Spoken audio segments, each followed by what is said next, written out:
Hello friends, चलिए आज के इस वीडियो में बताने जा रहे हैं रिप्रोडक्शन इन ऑर्गेनिजम्स। ये क्लास 12th का सबसे पहला चैप्टर है जो बहुत ज़्यादा ह्यूमन रिप्रोडक्शन आने की यहाँ पे ऐसे समझिए। देखिए, ये पहला चैप्टर है जो जूलॉजी का है और ऐसे समझिए ये है प्लांट्स का। ठीक है, तो इसमें जितना भी चीज़ के बारे में पढ़ते हैं पौधा में, ये क्या कहलाता है? बॉटनी। और ह्यूमन बींग्स में जितना भी पढ़ते हैं ये कहलाता है जूलॉजी।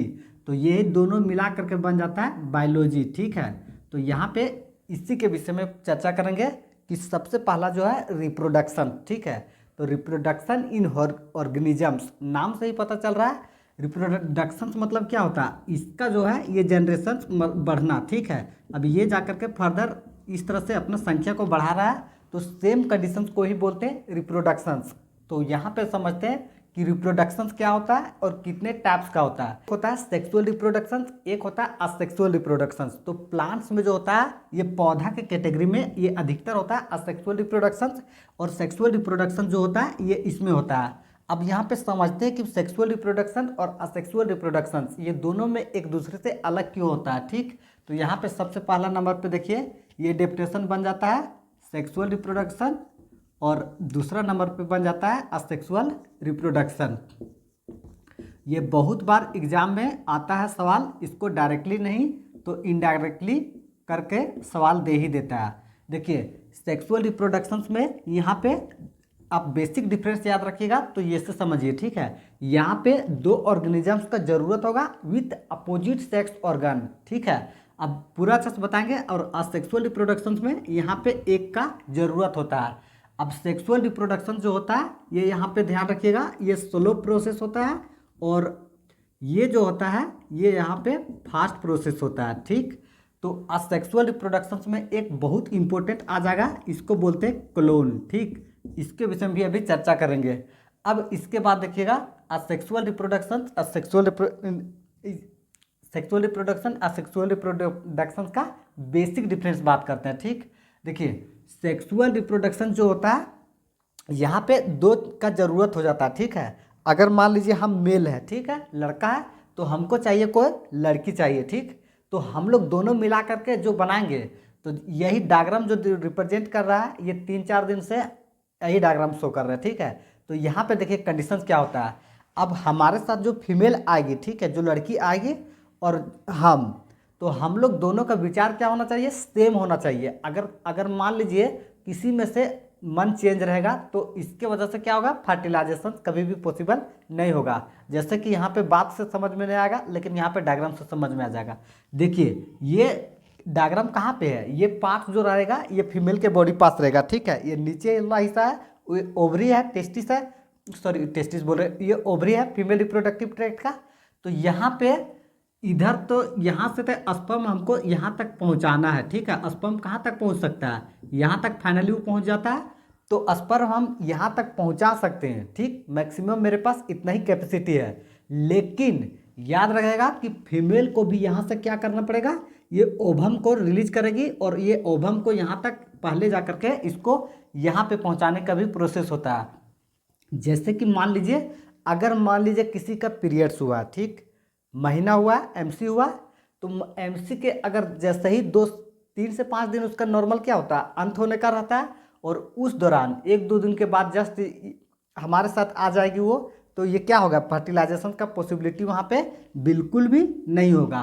तो ये होता है कंडीशंस की सेक्सुअल रिप्रोडक्शन। देखिए एक तरह से शेप बहुत अच्छा होता है। ठीक है, बॉडी के अंदर में रहता है, तो किसी भी तरह के इन्वायरमेंट कंडीशन जो रहता है ये इसको नुकसान नहीं करता है, लेकिन इसको फर्टिलाइज करने में थोड़ा सा कंडीशंस ज़्यादा मायने रख जाता है। तो यहाँ पे अगर हमारे साथ वो जो लड़की रहेगी उसको पता रहेगा और हमको पता रहेगा, तो दोनों मिल करके हम लोग डिसाइड करके बना सकते हैं। ठीक, तो यहाँ पे सेक्सुअल रिप्रोडक्शन को समझने का इससे इजी मेथड कुछ भी नहीं हो सकता है।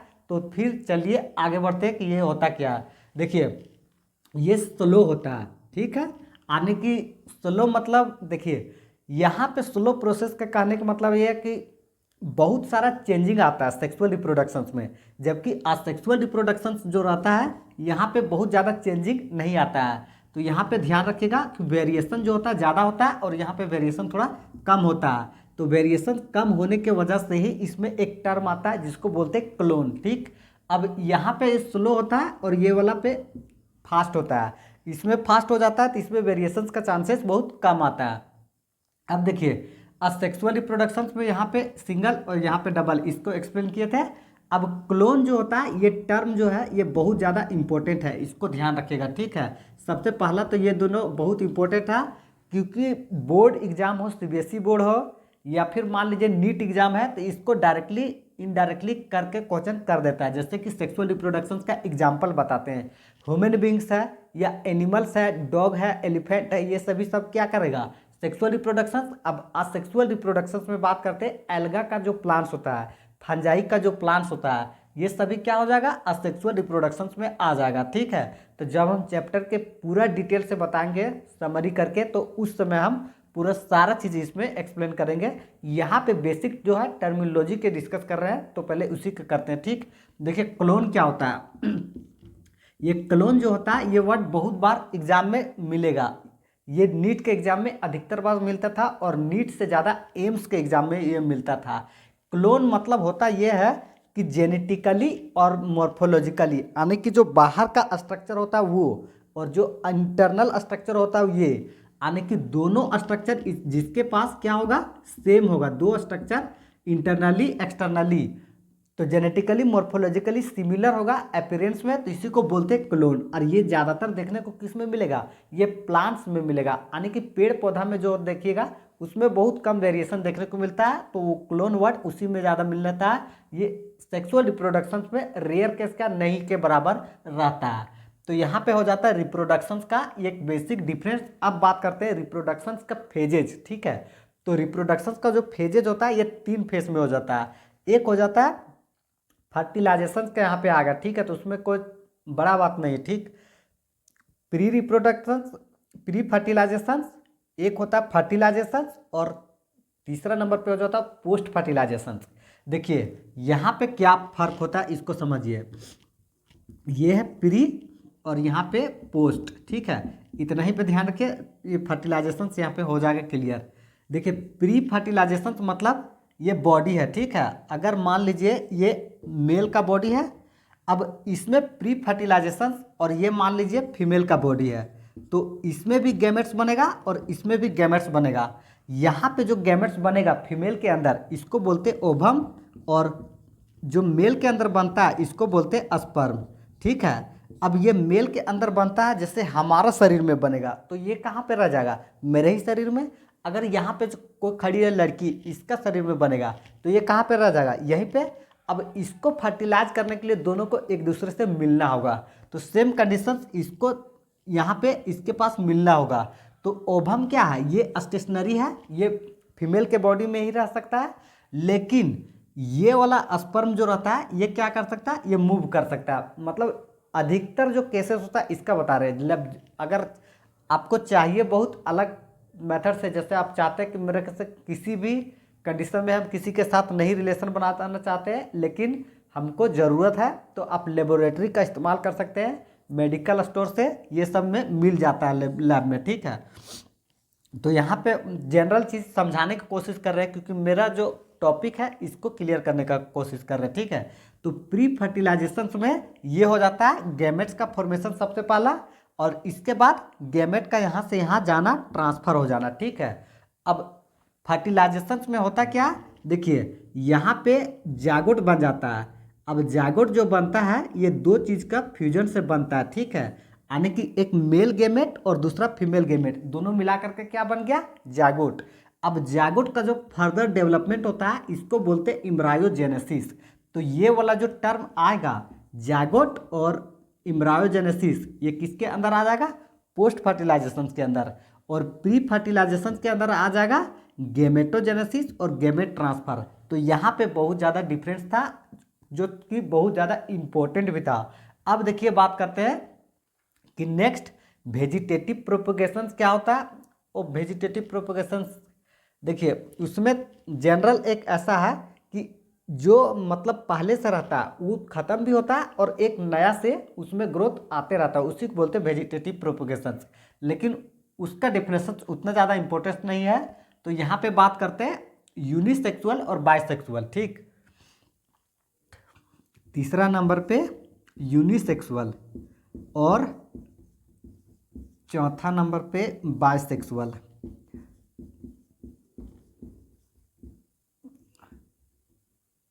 बाइसेक्सुअल, ठीक है, यहाँ पे वर्ड थोड़ा यूनिसेक्सुअल बाइसेक्सुअल, देखिए इसको आप बहुत अच्छा से समझिए होता क्या है। आगे मिलेगा मोनोइसियस डाइसियस। तो यूनिसेक्सुअल और बाइसेक्सुअल जो है ये एक दूसरे से बहुत इंटरकनेक्टेड रहता है। तो मोनोइसियस डाइसियस जो है ये डिफर कर, मतलब मिस्टेक कर दीजिएगा। तो यहाँ पे समझिए, यूनि मतलब एक और बाय मतलब दो, ठीक। तो यहाँ पे एक और दो को डिफरेंस कर दीजिए। तो यूनिसेक्सुअल आपको मिलेगा कॉकरोच, ठीक है। जैसे हम लोग किसके कैटेगरी में है, हमारे पास मात्र एक ही सेक्स ऑर्गन है, यानी कि मेरे पास जो कैरेक्टर है वो सिर्फ मेल का है। अगर मेरे पास कैरेक्टर फीमेल का भी होता तो ये कहला जाता बाइसेक्सुअल, लेकिन हमारे पास सिर्फ एक कैरेक्टर है तो इसको बोलते हैं यूनिसेक्सुअल। और जिसके पास बाइसेक्सुअल रहता है, देखिए इसका प्रॉफिट और लॉस के विषय में भी बताएंगे। जिसके पास दो सेक्स ऑर्गन प्रेजेंट होता है, मेल और फीमेल दोनों का, इसको बोलते हैं बाइसेक्सुअल, ठीक। तो यहाँ पे फायदा क्या होता है बाइसेक्सुअल और यूनिसेक्सुअल का, नुकसान क्या होता है इसको समझते हैं। देखिए बाइसेक्सुअल जो होता है इसमें फर्टिलाइजेशन का बिल्कुल ईजी चांस होता है, क्योंकि उसको एक बॉडी से दूसरा बॉडी के पास जाने का कोई समय का मतलब इंतजार नहीं करना होता है। लेकिन यूनिसेक्सुअल वाला है कि हमेशा उसको दूसरे पास जाने का प्रोबेबिलिटी बनाना होता है, तब जाकर के ये थोड़ा सा कॉम्प्लिकेटेड हो जाता है इसके फर्टिलाइजेशन के माध्यम से। अब इसके बाद यहाँ से कंप्लीट हो जाता है, आगे आता है जिसको बोलते हैं थोड़ा सा और ज़्यादा इंपॉर्टेंट होता है ओविपेरस और विविपेरस, ठीक है। यहाँ पे ध्यान रखिएगा, पाँचवा नंबर है ओविपेरस, ठीक। ओविपेरस, देखिए इसका मतलब ये होता है कि जो अंडा से जन्म लेता है, ठीक। और विविपेरस इसका मतलब ये होता है कि जो एग से नहीं डायरेक्टली ह्यूमन बींग्स जैसा यंग वंस को जनरेट करता है। तो देखिए ओविपेरस वैसा ऑर्गेनिजम्स है जो कि अंडा से जन्म लेता है, जैसे कि बात करते हैं फ्रॉग, ठीक है, या फिश, ये मछली। तो मछली जब भी जन्म होता है मछली का, तो वो देखेगा कि पहले मछली जो रहता है ये नदी के किनारे वाला हिस्सा में अंडा दे चुका रहता है। अब अंडा जो रहता है ये बाद में जाकर के मछली बनता है। तो इस तरह से जो डेवलपमेंट होता है जिसका, इसको बोलते हैं ओविपेरस। ओवी मतलब ध्यान रखिएगा अंडा से, और विविपेरस जिसमें बोलते हैं यंग वंस, जैसे ह्यूमन बींग्स है या फिर डॉग है। तो ये सभी जो कैटेगरी आता है ये किसके अंदर आता है, विविपेरस ओविपेरस के अंदर। अब यहाँ पे एक बहुत इंपॉर्टेंट है जो कि बोटनी के केस में आ जाता है, लेकिन इसी चैप्टर में डील किया है कि देखिए ओवरी जो होता है, यहाँ पे आपको डायग्राम इस तरह से देखने को मिलेगा, स्टिग्मा स्टाइल ओवरी वाला, ठीक है। तो ये वाला ऊपर वाला हिस्सा को बोलेंगे थैलेमस, डायग्राम में बहुत अच्छा से होगा, और नीचे वाला हिस्सा को बोलेंगे ओवरी। तो ओवरी से जिसका डेवलपमेंट होता है तो वहाँ पे मिलेगा एक true fruit, false fruit, parthenocarpic fruit, ठीक। तो ओवरी से जिसका डेवलपमेंट होता है उसको बोलते हैं ट्रू फ्रूट, और जो ओवरी के अलावा कोई दूसरा पार्ट से जिसका डेवलपमेंट होता है इसको बोलते हैं फॉल्स फ्रूट। तो सेम कंडीशन आता है कि ओवरी जो डेवलप करता है ये फ्रूट में हो जाता है, और ओव्यूल जो डेवलप करता है ये सीड में आ जाता है। तो यहाँ पे एक इम्पोर्टेंट है, इसको ध्यान रखिएगा, ओव्यूल से डेवलप होगा सीड और ओवरी से डेवलप होता है फ्रूट, ठीक। अब इसके बाद बाकी का जो है ये टोटल नेक्स्ट वीडियो में बताएंगे। आप जो बेसिक टर्म हम डिस्कस करना चाहते थे ये आप बहुत अच्छे से समझ गए होंगे। तो चलिए करते हैं वीडियो को एंड। All the best.